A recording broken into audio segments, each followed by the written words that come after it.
Hello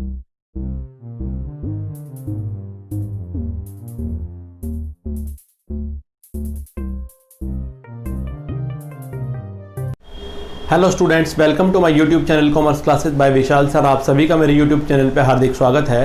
बच्चों, आज हम क्लास 11th चैप्टर 8 जर्नल और जर्नल में भी जनरल एंट्रीज कह लीजिए, जनरल कह लीजिए, वो पढ़ रहे हैं। ये कंटिन्यू हमारा चल रहा है। इससे पहले मैं इस पे part first, part second, part third और आज हम जो वीडियो बनाएंगे, आज जो वीडियो बनेगी वो पार्ट 4 पे बनेगी और शायद हो सकता है एक पार्ट 5 पे वीडियो और बने, आप वो भी ज़रूर देखें।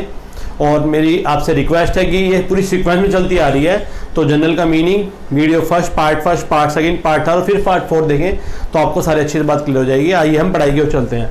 आज का टॉपिक है बैड डेब्ट्स और बैड डेब्ट्स रिकवर्ड अकाउंट। दो हैं, बैड डेब्ट्स और बैड डेब्ट रिकवर्ड अकाउंट। बहुत ध्यान से समझिएगा।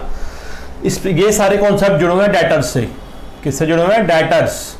डेटर्स कौन होता है? देनदार बोलते हैं हम इसे। डेटर्स कौन होते हैं? Debtor are those person to whom we have sold goods to them on credit and we have to collect money from them. Debtors वो लोग, वो व्यक्ति जिनको हमने उधार माल बेचा है, उधार, और जिससे हमें पैसे लेने हैं, हमारी एसेट होती है। ठीक है, लेकिन जरूरी नहीं है कि सारे के सारे डेटर ईमानदार हों। कुछ डेटर ऐसे भी हो सकते हैं जो पेमेंट ना करें। मान लीजिए 100% डेटर में से 5% डेटर बेईमान लोग हो सकते हैं जो पैसे ना दें।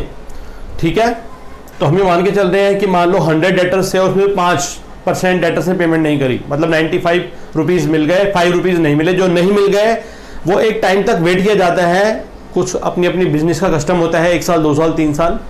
तो हम जब ये मान लेते हैं कि अभी हमें पैसे देगा ही नहीं, तब इसको माना जाता है बैड डेब्ट्स। वो हमारा लॉस हो जाता है, बैड डेब्ट्स। पैसे डूब गए। बैड डेब्ट माने जो अमाउंट हमें लेना था, हमने वेट करा एक पर्टिकुलर टाइम, हर बिजनेस अपने हिसाब से मानता है 1 साल, 2 साल, जो भी जिसका कस्टम है। हम ये उसके बाद ट्रीट करते हैं कि पैसे मिलेंगे ही नहीं, तो इसको माना जाता है बैड डेब्ट। और बैड डेब्ट्स हमारा लॉस होता है। ठीक है, बैड डेब्ट्स हमारा क्या होता है? लॉस होता है। और लॉस बिजनेस में डेबिट होता है। तो जब कभी भी पैसा बैड डेब्ट्स होता है तो एंट्री क्या बनती है? तो एंट्री बनती है bad debts account debit to, जिससे लेने थे debtors account, to debtors account. Bad debts account debit to debtors account. Debtors personal भी कह सकते हैं, डेटर पर्सनल अकाउंट। ठीक है, बैड डेट हमारा लॉस हो गया। लॉस जब भी बढ़ता है डेबिट होता है। और डेटर्स हमारी एसेट हो गई। एसेट कम हो रही है तो क्रेडिट हो जाएगी। ये मॉडर्न अप्रोच के अकॉर्डिंग है, 5 फॉर्मूले जो थे।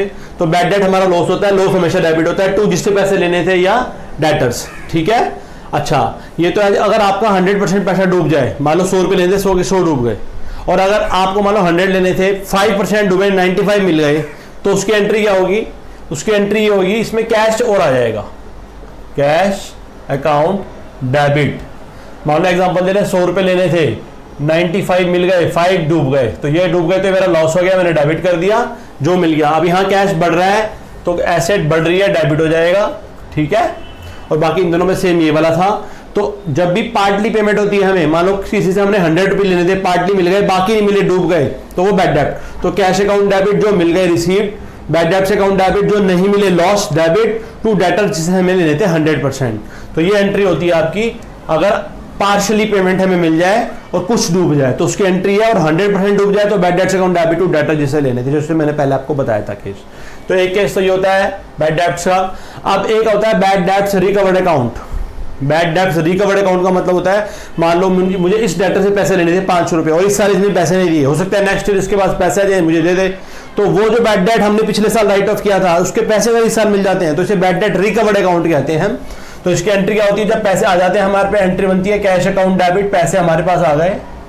ये वाले बैड डेट जो थे अब क्रेडिट हो जाते हैं, इसको बोलते हैं to bad debts recovered account. इसकी एंट्री रिकवर्ड अकाउंट करके होती है। मान लो यही 5 रुपीज से ये 5 रुपीज हमें मिल गए, ये 5 रुपीज हमें मिल गए, तो cash account debit to bad debt recovered account. Cash हमारी यहाँ पर एसेट हो गई, और एसेट जब बढ़ती है डेबिट होता है, और बैड डेट रिकवर्ड हमारा रिवेन्यू हो गया एक तरह से, और रिवेन्यू या गेन हो गया कह सकते हैं, और गेन जब बढ़ता है तब क्रेडिट होता है।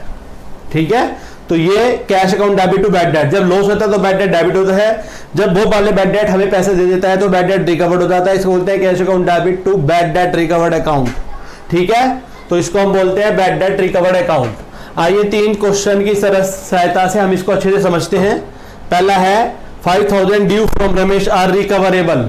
5000 रुपए हमें रमेश से लेने थे, ये हमें क्या हो गया, रिकवरेबल, ठीक है, आर ई रिकवरेबल आएगा, ई रिकवरेबल, हमें रिकवर नहीं हो पाए, ये डूब गए, तो आप क्या एंट्री बनेगी, ये लॉस हो गया हमारा, लॉस हो गया तो एंट्री बनेगी बैड डेट, सारे के सारे पैसे डूब गए, अकाउंट डेबिट, जब भी लॉस होता है लॉस डेबिट होता है, bad debt account debit to, जिससे पैसे लेने थे, to Ramesh, debtors, to Ramesh, ये डेटर ही है हमारा, ठीक है, अकाउंट, तो बैड डेट हमारा नुकसान है, कितने 5000 रुपीज हमारे डेबिट में आएंगे और 5000 रुपीज हमारे क्रेडिट में आएंगे, दोनों हमेशा बराबर रहते हैं। और आपको मैं हमेशा कहता हूँ यहाँ नरेशन लिखा करें, बीइंग कुछ नहीं आता तो ये एंट्री एज इट इज लिख देते हैं, ₹5000, या तो शॉर्ट फॉर्म में अपने हिसाब से लिख लीजिए, नहीं तो जैसे है वैसे लिख लीजिए, ₹5000 due from Ramesh R E recoverable, E recoverable,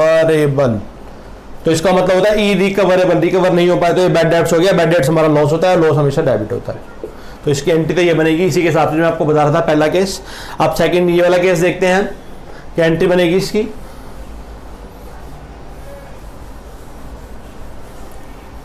देखिए क्या एंट्री बनाएंगे हम सेकंड केस की। Sohan is declared insolvent, Sohan दिवालिया हो, इंसॉल्वेंट, एक वर्ड आ रहा है यहाँ, इंसॉल्वेंट, इंसॉल्वेंट, एक होता है सॉल्वेंट, सॉल्वेंट को बोलते हैं जो इंसान ठीक ठाक होता है, ठीक ठाक होने का मतलब है जिसकी प्राइवेट एस्टेट ज्यादा होती है, ठीक है, या प्राइवेट एसेट ज्यादा होती है, प्राइवेट एस्टेट ज्यादा होती है प्राइवेट लाइबिलिटी से, तो एक साउंड माइंड वाला इंसान है जिसकी एसेट ज्यादा है, लाइबिलिटी कम है, तो वो इंसॉल्वेंट हुआ। इंसॉल्वेंट हो जाता है रिवर्स, जिसकी लाइबिलिटी, प्राइवेट लाइबिलिटी ज्यादा हो जाती है, प्राइवेट एस्टेट कम हो जाती है, ठीक है, जिसकी देनदारियां ज्यादा हो गई, एसेट कम हो गई, तो कई बार कोर्ट उसको इंसॉल्वेंट डिक्लेयर कर देती है, दिवालिया घोषित कर देती है। दिवालिया तब हो जाता है जब उसके कर्जे बहुत ज्यादा हो जाते हैं, उसकी एसेट बहुत कम रह जाती है, सारा सामान बिक जाता है लेकिन वो पेमेंट नहीं कर पाता, तो उसको दिवालिया बोलते हैं। तो यहाँ यही कह रहा है कि सोहन दिवालिया घोषित किया गया, receive from his official receiver, तो फिर क्या करती है कोर्ट, एक लीगल बंदे को अपॉइंट करती है, उसका नाम होता है ऑफिशियल रिसीवर। ऑफिशियल रिसीवर कौन होता है, वो सारा का सारा एडजस्टमेंट करता है, उसकी सारी एसेट बेचता है, सारी लायबिलिटी पेमेंट करके एडजस्टमेंट करता है और बदले में अपनी फीस ले लेता है। तो उसको उसके ऑफिशियल रिसीवर से हमें प्राप्त हुए हैं 60 पैसे इन rupee on A dept of 10,000। तो इस पूरी एंट्री का मतलब हो गया सोहन दिवालिया डिक्लेयर किया गया, ठीक है, और उससे हमें ऑफिशियल रिसीवर से हमें 60 पैसे इन रुपी मिले। कितने पैसे लेने थे मुझसे, 10,000 रुपये लेने थे, बदले में 60 पैसे इन रुपी, 1 रुपये में 60 पैसे, जितने पैसे हो ऊपर और 1 रुपये में जितने हो नीचे आ जाएंगे 100, तो 60/100। अगर कहते 25 पैसे इन रुपी तो ये हो जाएगा 25/100, ऐसे ही 50 पैसे इन रुपी इस तरह हो जाएगा, तो एज ए ये चलता रहता है। तो 10,000 में से 60 पैसे इन रुपी हमें मिल गए, तो 1 से 1 0, 1 से 1 0 कट गई, ये हो गया आपका 6,000 रिसीव हो गए हमें।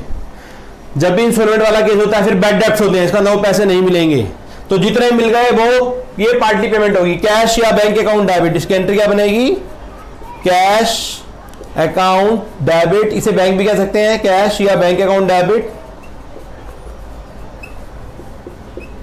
जो मिल गए, मिल कितने गए, 60 पैसे इन रुपी, 6,000 मिल गए 10,000 में से, और जो नहीं मिले वो डूब गए, क्योंकि इंस्टॉलमेंट वाला केस है, इसमें बैड डेट्स होता है, क्योंकि कोर्ट कह रहा है तो आगे मिलेंगे ही नहीं।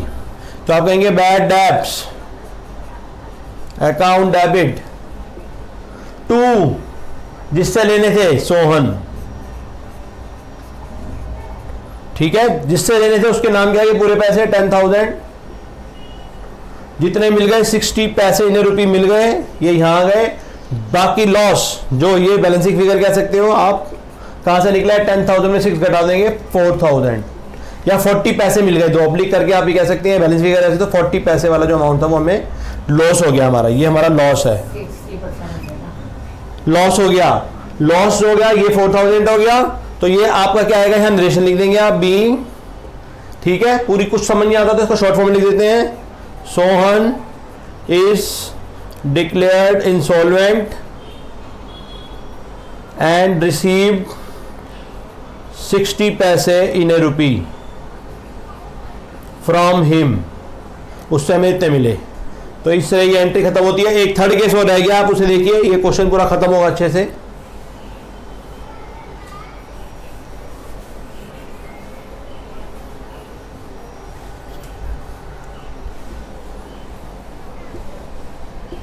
देखिए थर्ड केस और, थर्ड केस है receive cash for a bad debt write off last year 700 rupees. हमें कैश प्राप्त हो गया एक बैड डेट से, जैसे कि मान लो यहाँ बैड डेट हुआ था, ये से पहले क्वेश्चन में बैड डेट जो हुआ था वो उस साल उसने पैसे नहीं दिए, लॉस हो गया, लेकिन अगले साल उसके पास पैसे उसने हमें दे दिए, तो हमें प्राप्त हो गया कैश एक बैड डेट से, जिसको हमने पिछले साल मान लिया था कि वो बैड डेट है 700 रुपए। तो आपके पास क्या आ रहा है, अब आपके पास आ रहा है कैश, कैश अकाउंट डेबिट, जो भी आ रहा है वो डेबिट, डेबिट वर्ड कम्स इन, वैसे भी एसेट हो गया, एसेट बढ़ रही है तो क्या होगा, डेबिट होएगा। तो रिसीव कैश, आपको कैश मिला है तो debit word comes in, cash account debit. किस to bad debt write off last year, तो जब भी हमारा बैड डेट क्रेडिट होता है, पहले बैड डेट लॉस हो जाता है डेबिट, अब उन्हें पैसे दे दिए तो वो क्रेडिट होएगा। To bad debts recover account बोलते हैं इसको, रिकवर्ड अकाउंट। और बीइंग करके कुछ समझ नहीं आ रहा तो सेम लाइन लिख देंगे हम, receive cash from a bad debts return of last year. कितने रुपए, जितने में क्या रहा है 700 और दिस इज फिनिश। तो आई होप आपको वीडियो समझ में आई होगी, बैड डेट रिकवर्ड अकाउंट और पार्टी पेमेंट की। अगर आपको वीडियो अच्छी लगे तो आप इस वीडियो को लाइक करें, मेरे चैनल को सब्सक्राइब करें और अपने जैसे फ्रेंड में शेयर जरूर करें। और टोटल 4 पार्ट मैंने इस पर बना दिए हैं, एक पार्ट और बनाऊंगा, वो भी आप जरूर देखें। और इसी के साथ आप सभी का इस वीडियो को देखने के लिए बहुत बहुत धन्यवाद।